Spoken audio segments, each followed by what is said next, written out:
Oho.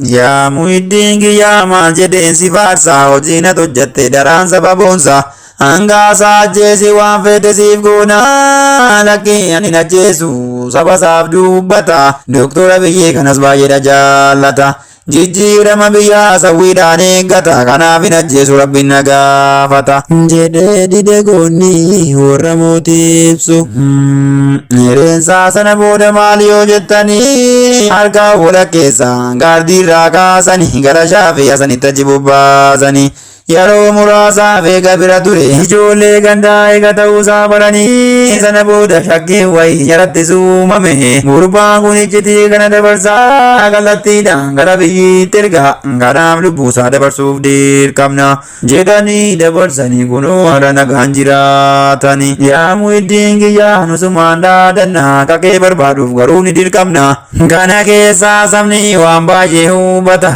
qadrii islaamummaa daran nama hawwata.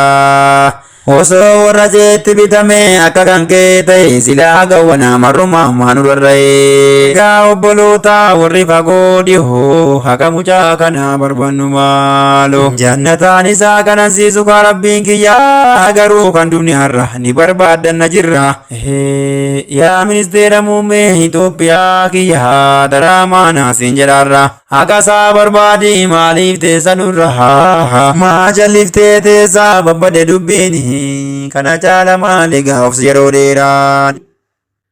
Dr. Abiy dubbii kana sirriitti na ilaali jechuudha. Dhaamsa kana Dr. Abiy nagaa bakka tana sadeen kana si gaafachuuf taa'e waan duubaadhaan paarlaamaa keessatti Dr. Abiy adduma baasta dubbii kana malee wal dhisnee yaanu Dr. Abiy asi jaaladha. Kakaroo guddoo kana si hojjechiisaa jira moo maali rakkoonsaa? Himi yaa Dr. Abiy nutti matatti simi yoo ati hojjechiisuu baate jarri kun abdiilee irra badii hojjete moo abdiileetu isaan irra hojjete? Eenyu badii hojjete jarri kun badii abdiileen hojjete ol hojjechaa jiru ba Dr. Abiy siigalaa dubbiin kun jarri kun Dr. Lammaa olii badii hojjechaa jiru ba Dr. Abiy dubbiin kun siigalaa Dr. Abiy jarri kun waan lammaan bu'ee fi jarri kun bu'uu dideef wal cinaa kaa'een misaanii dhabee ba Dr. Abiy